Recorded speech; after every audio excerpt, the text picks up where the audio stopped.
Bismillahirrahmanirrahim, të dashur besimtar, nga ligjet e Allahut madhruar në këtë botë është se çdo fillim e ka dhe një mbarim. Dhe nuk ekziston asgjë e cila fillon të mos vijë dita kur do të përfundon. Me parashtim të Allahut madhruar, i cili është i pari i pa fillim, por dhe është i fundit i pa mbarim. Thot Allahu për veten e tij: Huwal awwal wal akhir. Allahu është i pari, por dhe është i fundit. Gjithashtu, thot Allah në një ajet tjetër: Kullu man alejha fan. Çdo gjë që është mbi sipërfaqen e tokës do të shkatërrohet. O yabqa wajhu rabbika dhul jalali wal ikram, desa do të mbesh vetëm fytyra e Zotit tënd, plot madhëri dhe nder. Ditët kalojnë, vitet kalojnë, gjeneratat ndrohen, vuajtjet kalojnë po ashtu. Gjithashtu edhe të mirat kalojnë, dhe nuk ka mundësi që të mos vije dita kur çdo njeri do ta lërë dynjan dhe do të shkon për një botën tjetër. Dhe argumentet të këtij realiteti kemi mjaftueshëm. Mirë po është një argument aktual, ai është muaji i Ramazanit, cilin para pak ditësh e pritëm, hënëm në te, filluam të agjërojmë, xhamit u mëshën me xhamat, namaz, Kur'an, dhe sot jemi në fund të tij dhe pas pak ditësh do të ndahemi prej tij. E kjo na kujton se edhe jeta jonë është pikërisht si muaji i Ramazanit, e cila ka filluar një ditë dhe shumë shpejt do të vijë dita kur do të përfundoj. Të nderuar vëllezër, jemi në fund të muajit të Ramazanit dhe çdo agjërues mundohet që këtë fund ta perfeksionizoj dhe ta zbukuroj me punë të mira. Për arsye se edhe i dërguari i Allahut e zbukuronte me punë të mira. Për arsye se i dërguari i Allahut e kërkonte natën e Kadrit pikërisht në këtë pjesë të fundit të këtij muaji. Për arsye se i dërguari i Allahut alayhi salatu wassalam vazhdimisht thoshte: Innamal a'malu bil khawatim. Nuk ka dyshim se veprat shpërblehen sipas përfundimit të tyre. Dhe në fund të këtij muaji, çdo agjërues do t'ja bëj vetes së tij një pyetje. A e realizova devotshmërinë? A u bëra më i devotshëm?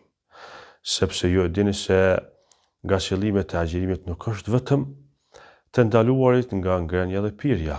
Mirë po pas kësaj ndalese ekziston një qëllim madhështor e ai është realizimi i devotshmërisë. La'allakum tattaqun, në mënyrë që ju të bëni të devotshëm. Dhe çdo agjërues do t'ja bëj vetes së tij këtë pyetje: a u bëra më i devotshëm? A mjaftuan 30 ditë që unë të bëhem më i devotshëm? Dhe a mjaftuan jo vetëm 30 ditë të këtij muaji, mirë po a mjaftuan shumë 30 ditë të muajve të kaluar, të Ramazanave të kaluar, që ne të bëhemi më të devotshëm? Këtë pyetje do t'ja parashtoj agjëruesi vetes së tij në këtë fund të këtij muaji, ndërsa çdo njeri në fund të jetës së tij do t'ja parashtoj vetes së tij këtë pyetje: a e fitova kënaqësinë e Allahut madhruar? A mjaftuan 70 vite, 80 vite, 100 vite që unë ta fitoj kënaqësinë e Allahut madhruar? Të nderuar vëllezër, në Kur'an është një ajet në cilën Allahu i madhruar ka thënë: "Wala tahsabanna alladhina qutilu fi sabilillahi amwata." Mos mendoni se ata të cilët kanë rënë dëshmor në rrugën e Allahut janë të vdekur. Bel ahya'un 'inda rabbihim yurzaqun. Mirë po ata janë të gjallë të Zotit i tyre duke u furnizuar. Dietarët e tefsirit kanë mendimin se ky ajet i përfshin gjithë ata të cilët kanë rënë dëshmor në rrugën e Allahut. Mirë po ata kanë mendimin dhe ky ajet ka zbritur në mënyrë të veçantë për një person i cili quhej Abdullah ibn Haram al-Ansari, radiallahu anhu, një shok i dërguarit të Allahut alayhi salatu wasalam dhe babai i një shokut të tij alayhi salatu wasalam, i cili quhej Jabir ibn Abdullah, emrin e cilit e keni dëgjuar në hadithet e Muhamedit alayhi salatu wasalam.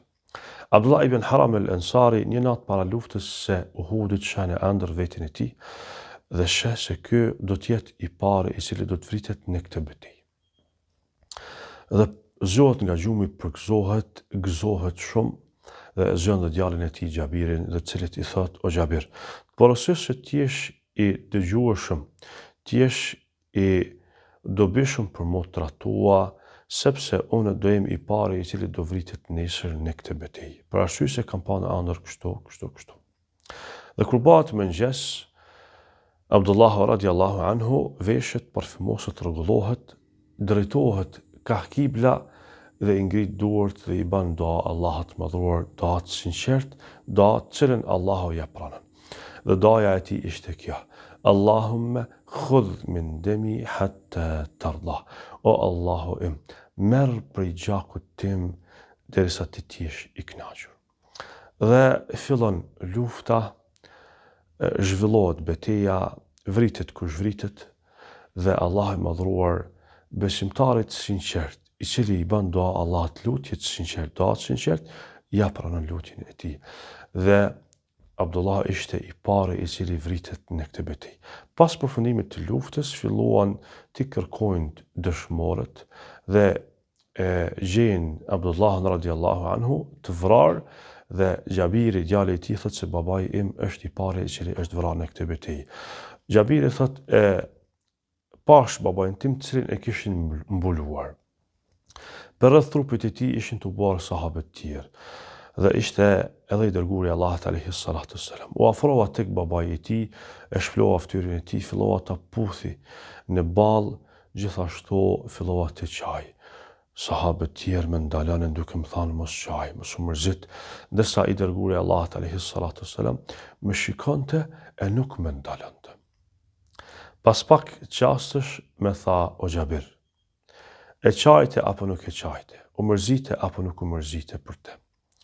Pasha ata që shpirti im është në dorën e tij, momenti që babai jot ka rënë dëshmor, kanë fillu me laiket e Allahut t'i bëjnë hije me krahat e tyne. Dhe kjo gjendje do vazhdoj derisa ne ta marrëmi baban tënd dhe ta varrosim.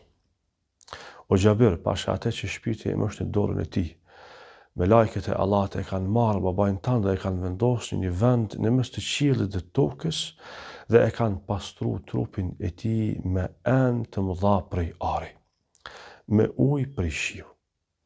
Kjo është e dyta. O Gjabir, pasha atë që shpirti im është në dorën e tij, Allahu i ka fol babait tij drejt për së drejti pa ndërmjetësues. Kjo është e treta.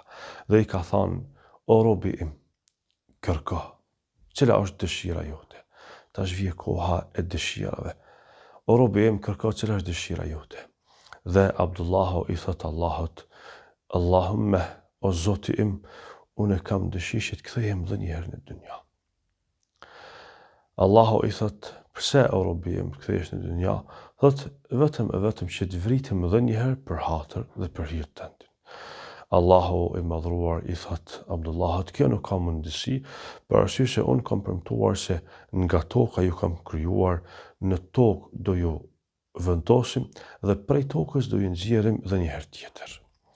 Dhe kur i thot kështu Abdullahi thot Allahut: ja Rabbi, atëherë njoftoj ata cilët janë për mas. Njoftoj ata cilët i kam la mas në dynja. Dhe këtu Allahu e zbret ajetin: وَلَا تَحْسَبَنَّ الَّذِينَ قُتِلُوا فِي سَبِيلِ اللَّهِ أَمْوَاتًا بَلْ أَحْيَاءٌ عِندَ رَبِّهِمْ يُرْزَقُونَ. Dhe ti asnjëherë mos mendo se ata cilët kanë rënë dëshmor në rrugën e Allahut janë të vdekur, mirë po ata janë të gjallë tek Zoti i tyre duke u furnizuar. Kërko o robi im, dhe Abdullah kërkon Allahut dhe i thot: Allahumme atamanna an tarda anni. O Zot, shpresoj dhe dëshiroj që ti jesh i kënaqur me mua.